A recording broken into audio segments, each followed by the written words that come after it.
रोनकपुर नाम के एक शहर में राजा रोनक सिंह का राज हुआ करता था। वो हमेशा अपनी प्रजा के हित में कार्य किया करते थे। वहां की प्रजा बहुत खुश रहती थी।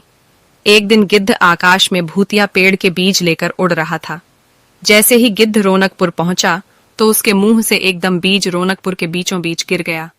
बीज भूतिया था, इसलिए अगले ही दिन वो पौधा बन गया। वहां के स्थानीय निवासियों ने जब पौधे को देखा तो हैरान रह गए, क्योंकि पौधे का रंग काला था। बाद में लोगों ने आपस में चर्चा की और यह समझा कि खेत में उगने वाला कोई घास पात या वनस्पति होगी। दूसरे दिन वो पौधा काफी बड़ा हो गया।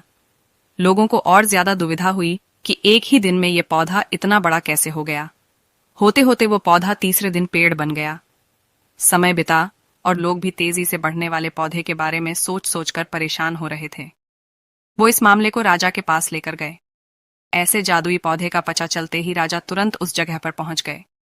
राजा को जैसे ही पता चला कि एक काले रंग का पौधा 3 दिन में पेड़ बना है, तो वो भी उस पेड़ को हैरानी से देखने लगे। राजा उस पेड़ के पास चौथे दिन पहुंचे थे और तब तक पेड़ और बड़ा हो चुका था। वो इतनी तेजी से फैला था कि किसी को यकीन ही नहीं हो रहा था। राजा समझ गए थे कि का रंग काला है, इसमें जरूर कुछ जादू टोना होगा। इसी सोच के साथ राजा ने घोषणा कर दी कि जो भी इस पेड़ को खत्म करेगा उसे वो इनाम के तौर पर 1000 सोने के सिक्के देंगे।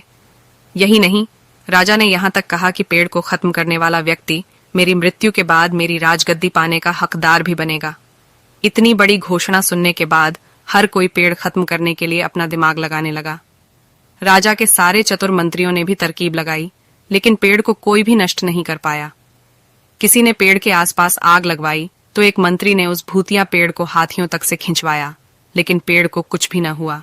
अब लोगों के मन में डर बैठ गया और उन्हें लगा कि पक्का यह ऐसा वैसा नहीं बल्कि भूतिया पेड़ है। तभी उस गांव के एक समझदार व्यक्ति को राजा की घोषणा का पता लगा। जानकारी मिलते ही वह अपने गुरु के पास भूतिया पेड़ से जुड़े रहस्य को जानने के लिए पहुंच गया। गुरुजी ने अपनी ध्यान की शक्ति को एकत्र करके देखा और उससे पूछा, क्या तुम पेड़ को खत्म करना चाहते हो? समझदार व्यक्ति ने जवाब दिया, हाँ गुरुजी, सब उससे परेशान हैं। गुरुजी ने बताया कि उसे खत्म करने का एक ही तरीका है। इसके लिए तुम्हें उस पेड़ के आसपास नमक डालना होगा। इस तरकीब के बारे में जानते ही वो व्यक्ति तेजी से राजा के पास गया और कहा कि इस पेड़ के आसपास आपको नमक डलवाना होगा। ऐसा करने पर ही यह पेड़ खत्म होगा। राजा ने अपने सैनिकों को ठीक ऐसा ही करने को कहा। सैनिकों ने मिलकर पेड़ के चारों ओर खूब सारा नमक डाल दिया। नमक डालने के एक दिन बाद ही पेड़ का आकार कुछ कम हुआ। होते होते 5वें दिन तक पेड़ एकदम छोटा हो गया। उसके बाद गलकर वो गायब ही हो गया। उस व्यक्ति की तरकीब काम कर गई और राजा ने खुश होकर उसे इनाम की 1000 सोने की मोहर पहले दी। उसके बाद एक पत्र दिया जिसमें लिखा था कि वो राजा के मरने के बाद उनकी गद्दी को संभालेगा।